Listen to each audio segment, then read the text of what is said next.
Halo, apa kabar sahabat Darul Hilmi?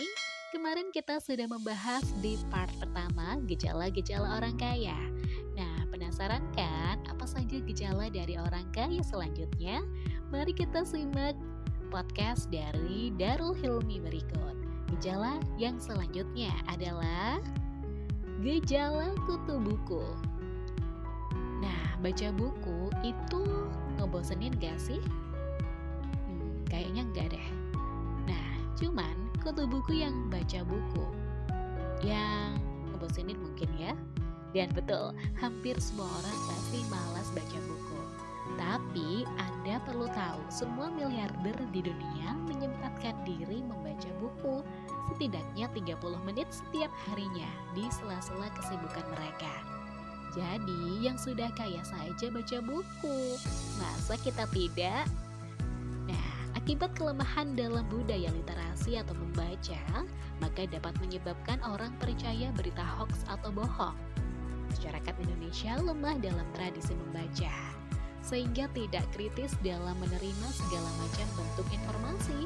Mereka tidak melakukan konfirmasi dahulu setiap menerimanya. Akibatnya hoax tersebut menyebar begitu-begitu saja. Seperti yang terjadi belum lama ini, bukan? Apa sih pentingnya dari membaca buku itu? Yang pertama, meningkatkan kemampuan otak. Buku fiksi biasanya memiliki alur cerita yang menarik dan tidak membosankan. Cerita fiksi memancing para pembacanya untuk berimajinasi terhadap karakter yang ada dengan persepsi yang berbeda. Proses inilah yang membuat otak kita bekerja sehingga secara mengagumkan kita bisa mengingat semua plot cerita dari ratusan halaman. Ini merupakan latihan yang baik bagi otak kita. Tentu saja hasilnya akan maksimal jika dilakukan secara rutin. 2. Memiliki kemampuan analisa yang baik. Saat membaca buku fiksi, pernahkah Anda mendengar diri Anda sendiri berkata, "Sepertinya saya tahu akhir cerita ini"? Nah, jika iya, maka itu pertanda bahwa kemampuan analisa Anda sedang bekerja.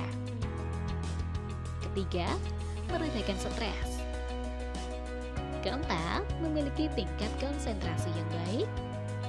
Dan yang kelima, bagi yang tekan darahnya tinggi, baik sekali nih, karena dapat menurunkan tekanan darah. Sangat menarik buat pendengar yang tekanan darahnya suka tinggi. Sangat mungkin jika tubuh menjadi rileks saat membaca buku. Penelitian sudah membuktikan bahwa dengan membaca buku spiritual bisa menurunkan tekanan darah sekaligus menenangkan hati. Gejala yang kelima, yaitu merasa pantas dan selalu bersyukur. Buat apa sih jadi orang kaya? Ada banyak orang mengatakan alasan semacam ini yang bagi sebagian lainnya adalah dapat diartikan bahwa menjadi kaya bukan sesuatu yang harus dikejar. Masih banyak hal lain yang layak diperjuangkan. Misalnya memperjuangkan pacar. Kalau diperhatikan lebih dalam, kalimat tersebut mengungkapkan bahwa yang menyatakannya tidak memiliki impian menjadi kaya. Lebih parahnya, mereka mungkin merasa tidak pantas menjadi orang kaya. Jiwa yang malas akan tetap tersesat walaupun sudah sampai di tempat tujuan. Jiwa yang tamak akan tetap mengeluh walaupun sudah kaya dan dipenuhi dengan kemudahan. Jiwa yang bersyukur akan berbahagia bahkan ketika berada dalam masalah. Bersyukur itu ajaib. Jadi, kalau hingga hari ini kita belum menjadi orang kaya, padahal kita sudah bekerja keras, mungkin penyebabnya karena kita tidak bersyukur, sehingga langkah kita terasa berat. Bukan begitu ya? Gejala keenam, tahu untuk mengelola duit. Orang miskin bekerja keras dan menghabiskan semua uang mereka yang menyebabkan mereka harus bekerja keras selamanya. Orang kaya bekerja keras, menabung, dan kemudian menginvestasikan uang mereka sehingga mereka tidak pernah bekerja lagi. Menabung adalah hal yang mutlak dilakukan. Hampir semua orang di dunia ini memiliki tabungan. Tapi kenapa ya? Sampai sekarang kita tidak juga menjadi kaya, padahal sejak kecil sudah dibiasakan menabung? Sebagian besar di antara kita menabung ketika ingin membeli barang atau ketika ada sisa uang. Apakah ini salah? Jika kita menabung hanya ketika memiliki sisa uang, maka kita menabung dengan tidak konsisten. Artinya menabung tidak lagi menjadi kegiatan rutin yang selalu kita lakukan. Sebagai manusia, kita memiliki sifat dasar ingin selalu menggunakan uang yang kita miliki untuk membeli sesuatu. Bagaimana bisa kaya kalau cara menabung kita dimulai setelah ada sisa uang gaji bulanan? Tapi, Kak Ulan sendiri, gajinya kali ini hanya di satu pekerjaan aja. Pengennya sih di 2 pekerjaan, cuman untuk di bulan ini masih menjauh deh kayaknya. Apanya yang menjauh? Rezekinya bukan. Mudah-mudahan aja di bulan ini, di bulan Mei dan selanjutnya rezekinya benar dan semuanya dilancarkan ya.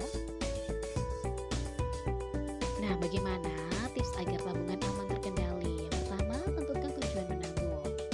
Kemudian alokasikan dana untuk ditabung dan menabunglah segera setelah dapat gajian. Pisahkan rekening tabungan dengan rekening pengeluaran sehari-hari. Kemudian buat rencana pengeluaran agar jumlahnya tidak lebih dari pendapatan. Gejala ketujuh. Tahu nggak? Ya, benar. Pintar berinvestasi. Berinvestasi belum menjadi budaya bagi kebanyakan orang di Indonesia. Investasi dianggap sebagai hal yang bisa membuang-buang uang karena hasilnya tidak pasti. Lalu masih banyak yang berpikir bahwa investasi hanya bisa dilakukan oleh mereka yang punya banyak uang. Pemikiran seperti inilah yang menjadi penyebab banyak di antara kita belum berhasil mencapai kekayaan.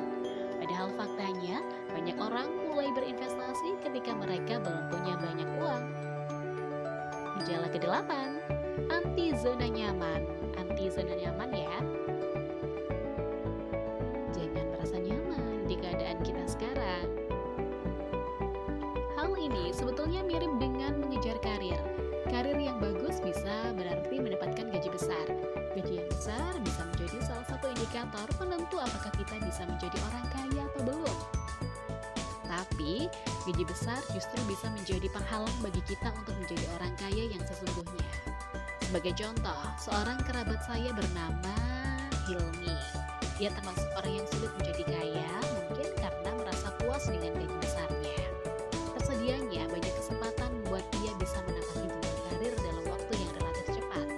Dalam setahun, ia sudah menduduki kursi manajer. Pekerjaannya yang bagus membuat perusahaannya berani untuk memberikannya kenaikan gaji yang cukup tinggi. Prestasi ini terus berlangsung selama beberapa tahun hingga tentu saja setiap tahunnya gaji bertambah banyak terus. Akibat gaji dan karir yang terus meningkat, kerabat saya ini banyak ditawari pekerjaan baru oleh perusahaan lain dengan gaji dan jabatan yang lebih tinggi. Sayangnya, Hilmi ini selalu menolak tawaran tersebut. Alasannya di tempat bekerjanya sekarang sudah sangat nyaman, alias comfort zone.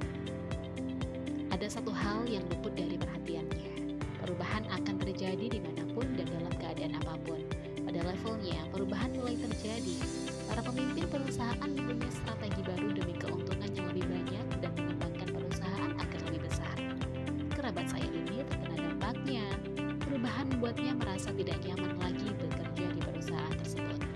Kinerjanya jadi turun karena ia masih bertahan dengan idealismenya yang lama tidak dan menerima setiap perubahan yang terjadi.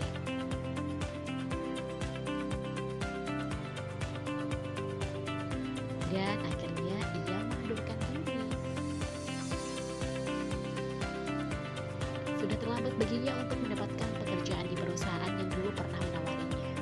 Alhasil, dia sekarang mulai membangun usaha sendiri dengan spirit untuk kebutuhan hidupnya. Karena dia sudah tidak mendapatkan gaji setiap bulan. Pelajarannya adalah ketika Anda sedang berada di comfort zone, itu adalah waktu terbaik Anda untuk memulai hal baru yang membuat Anda jauh lebih berkembang. Karena itu, terbukalah dengan hal-hal baru, jangan mengunci pikiran Anda. Gitu ya. Gejala 9, suka perubahan. Pernah mendengar beberapa akhir tahun ini banyak toko-toko yang tutup di pusat perbelanjaan? Dikarenakan apa? Karena mereka tidak bisa menyesuaikan dengan keadaan sekarang, semua serba online. Butuh kendaraan umum bisa online, butuh barang apapun sekarang sudah ada di online. Banyak penjual toko yang tidak mau berpindah ke online dan tetap mempertahankan jualannya secara konvensional di toko. Alhasil, omset makin hari makin menurun, sedangkan bagian sewa ruko nilainya makin naik. Hal ini memaksa mereka untuk menutup toko selamanya. Kasihan bukan jika kita tidak melakukan perubahan yang ada di saat ini? Ya, begitulah kehidupan, selalu bergerak maju dan selalu berubah. Kalau kita tetap bertahan dengan cara lama, maka kita akan selalu berada di barisan belakang. Tapi kalau kita selalu beradaptasi dan belajar dengan hal-hal baru, pasti selalu ada barisan di depan. 10. Pola pikir yang kuat. Mindset itu ibarat benih, tidak peduli benih apapun. Jika kita tanam, memungkinkan besar benih tersebut akan tumbuh. Lalu setelah beberapa waktu, benih itu pun akhirnya menjadi tanaman dan pada waktunya akan ada masa panen. Jika kita menanam benih padi, akan ada ratusan, ribuan, atau jutaan padi lainnya untuk kita. Satu benih menghasilkan ratusan atau ribuan benih lainnya. Begitu pula dengan mindset. Ketika kita mengubah mindset, maka cara berpikir akan berubah.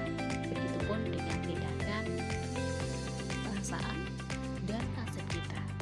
Mirisnya, banyak orang yang nasibnya tidak berubah-ubah hanya karena mindsetnya. Orang yang mindsetnya berpikir sukses, kemungkinan besar hidupnya akan sukses.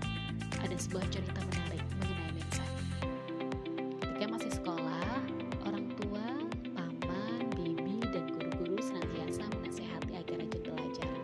Sudah tentu tujuannya adalah agar mendapatkan nilai yang baik. Nilai yang baik itu diraih agar kelak bisa mendapatkan pekerjaan dengan mudah. Tak lupa agar pekerjaan itu bisa menaikkan gengsi alias status sosial. Setelah lulus sekolah, mindset tersebut berubah menjadi kenyataan alias mencari pekerjaan, menjadi karyawan, mendapatkan pekerjaan. Wow, hal inilah yang Anda rasakan juga ketika Anda masih kecil, bukan? Mengubah mindset.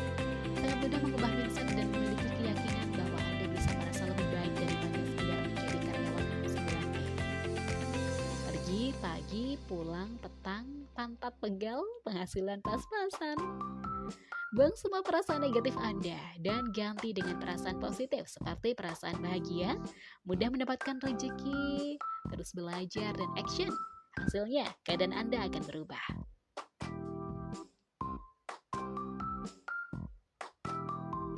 Ubahlah pemikiran Anda dan Anda mengubah hasil Anda. Setiap pikiran yang terus-menerus Anda pikirkan akhirnya berakhir dalam bentuk fisik. Jika pikiran Anda berubah, hasil Anda pasti berubah. Pikiran, perasaan, tindakan, hasil.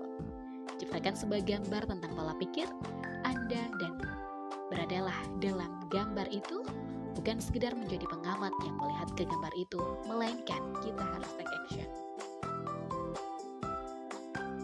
Selamat, Anda telah mendapatkan sebuah rahasia tentang gejala-gejala orang kaya raya.